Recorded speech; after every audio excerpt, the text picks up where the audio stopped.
Welcome back. I'm Laura. I'm a hairstylist, and today I'm going to teach you what a reverse balayage is and exactly how to do it.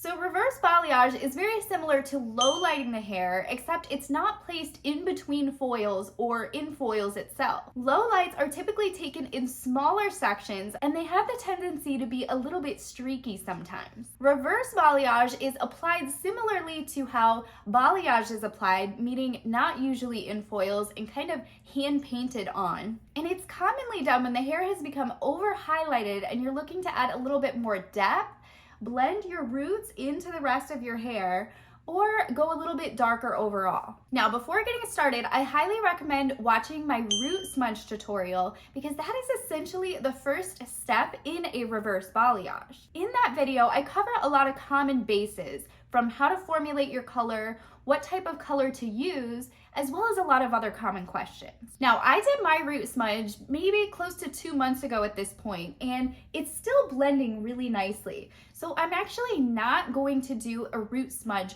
with my reverse balayage today. And the reason for this is because I don't want to layer color over this line of demarcation and end up creating a band for myself. But if you've never had a root smudge before and you actually have a harsh line here, then I highly recommend doing your root smudge with your reverse balayage. And this is going to give you an overall much more blended look. You'll apply it at the same time and essentially just pull the same color down in panels. Now, I'm using almost the same formula that I use for my root smudge, but I'm diluting it slightly to make it just a smidgen lighter. This is because the color has faded since I did it, and I don't want my panels to be darker than my roots. That would look a little funny.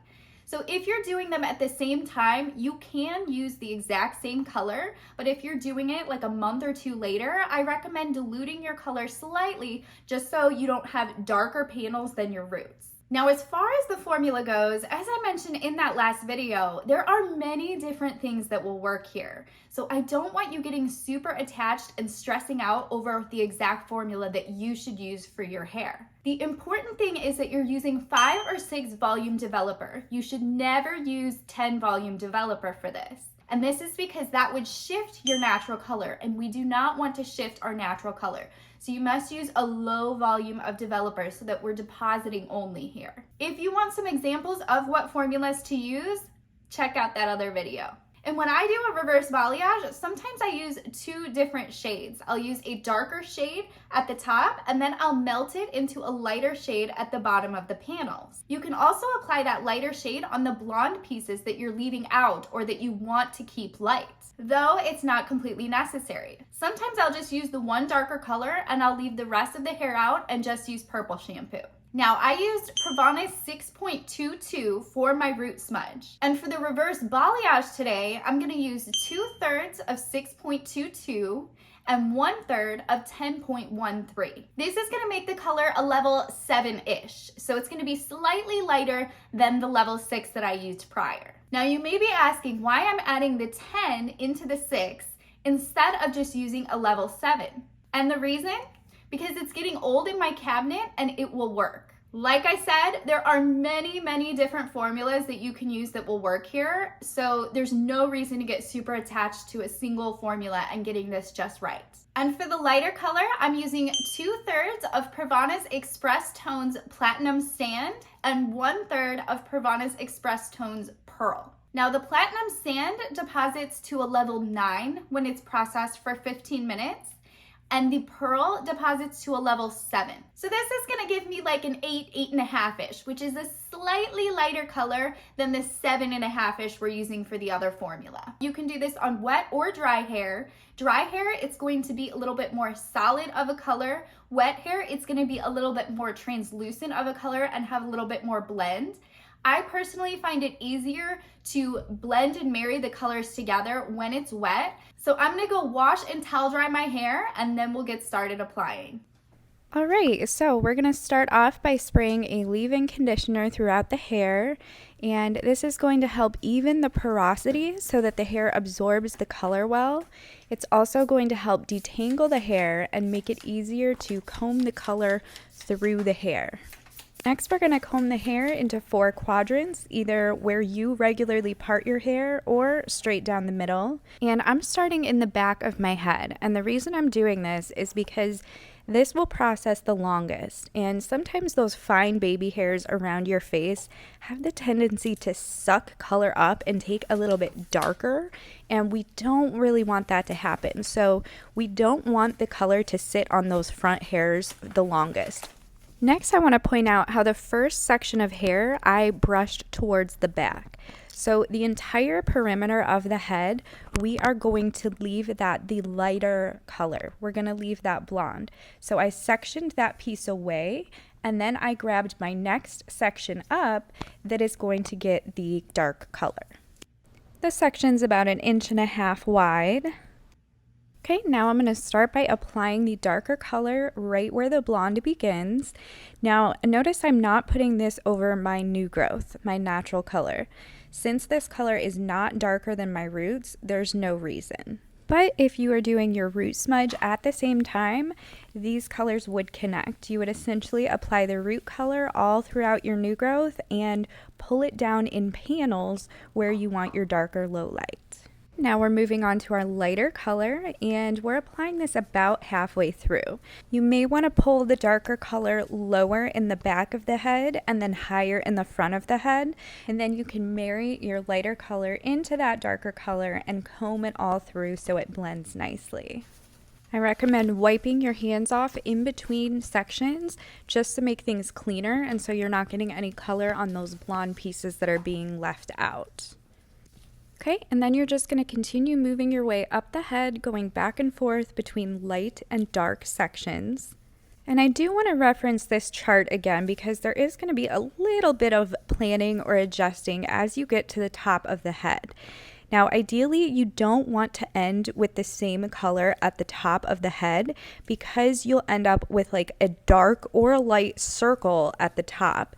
And this can look a little strange. So the way I recommend doing it is having the colors opposite of each other on the quadrant be the same.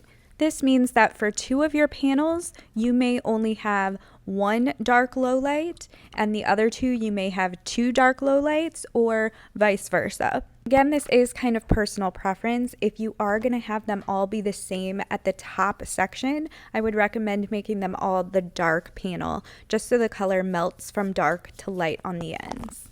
Now, I also want to point out that for the blonde sections that I'm leaving out, I'm not applying anything to those yet. Now, once I'm done applying these panels, I am going to go back and apply the lighter color to the root of these. And the reason I'm not doing it now is because I don't want it to sit on for too long and make those appear darker. I still want to keep some contrast there. So I'm waiting until I'm done applying the darker color, and then I'll go back and apply the lighter color to the root of those lighter panels. Okay, so for this first quadrant in the back, the top section is going to be dark. So I will be ending the other back panel with the lighter color rather than the darker color. Okay, that completes the first quadrant. So now we can brush those blonde pieces that we didn't color over into the other side. It's okay if they touch. You just don't want to squish and mush the colors together. And then we can go and start on the second quadrant in the back. And the bottom section of each quadrant is going to be the lighter color. So we're going to grab this first section out and brush it to the side. Now I want to point out here that I am using my pointer finger and my middle finger to marry this color into the hair. As I move on to the lighter color, I'm going to use my pointer finger and my thumb. This is going to stop from mixing the colors together too much, but I don't have to wipe my hands off in between. Now I'd like you to notice the brush that I'm using here. It's a typical color brush or a new growth brush, and you'll notice that for the lighter color I am using a totally different brush. It's a different color as well as a different shape. It's actually a balayage brush, or more like a paddle brush. When working with multiple colors, it's very important to have different cues to distinguish the colors from each other. So this means using two separate brushes as well as different color bowls. I use a dark bowl for the darker color and a lighter or a clear bowl for the lighter color. Okay, so this top section on this back quadrant is going to be left light. Now you'll notice on my chart that I made, it's slightly different than how I did my hair. So the back left quadrant actually has 2 dark panels and the back right quadrant actually has 3. But you get the idea, it's the same concept. Okay, moving on to the front, we are going to leave the very front section light. This is going to be similar to making a money piece. So we want to keep the hair around my face bright. And then we are taking diagonal sections backwards. It's important to go diagonal, and this is going to stop it from being streaky while still showing dimension. So try to take diagonal sections working your way back towards that top of the quadrant. And then we're just going to take the same exact steps, alternating from light to dark sections. And this quadrant is going to end with a light section on top, like the back left quadrant. And since this is ultimately the same thing, I'm going to speed things up a little bit before we move on to the light sections.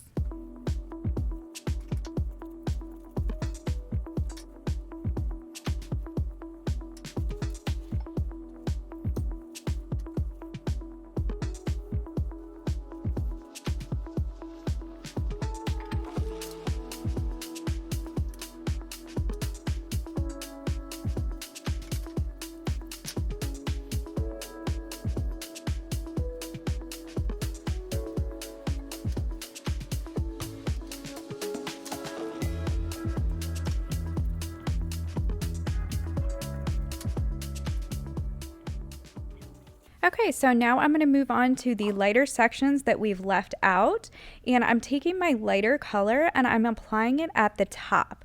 This is going to give a little bit more blend from the root into the blonde color. It's also going to deepen the color overall. But keep in mind that this step is not necessary. You can do it if you choose. If you want a little bit more contrast, you may choose to not apply anything here. So you have a little bit more contrast and dimension between the two colors at the top. And again, the reason I saved this for the end is so that the color did not sit on these light pieces for too long and take too dark. Since this is a demi-permanent color, it is progressive and can get a little bit darker the longer you leave it on. So I wanted to do this step last. I know it can be hard for some people to go back and grab the sections after you've already gone through. So if it's easier, you may choose to just leave this step out entirely. I also want to point out how I'm only applying it to the top of the section, and then I'm combing it down and leaving the bottom of the section completely light. Again, this is entirely up to you. Hair color is totally customizable, so you may choose to take your dark section all the way to the end and not panel in 2 colors. You may choose to not use a lighter color at all and just use purple shampoo to tone those pieces. So this is just what I'm doing, and you can follow it or you can make adjustments as needed. Okay, I've gone through, I've finished all of the panels, and I'm going to process this for 15 minutes in total. Keep in mind that the dark panels have been on for quite a bit longer. Main processing we're doing at this point is for the lighter color that we just finished applying. And for reference, here is the before picture of what we started with all solid blonde and just a root shadow. And here is the final result. So you can see I've got a lot more dimension going through my hair. My natural color blends so much better into the blonde, and overall it's a little bit more natural of a look. It's not so cut and dry, dark on top, light on the bottom. So everything's blended a lot better, and this is going to allow me to grow my color out much easier than if it was just the solid blonde on the ends. Leave me any questions you have below and make sure you subscribe if you want to make every day a good hair day.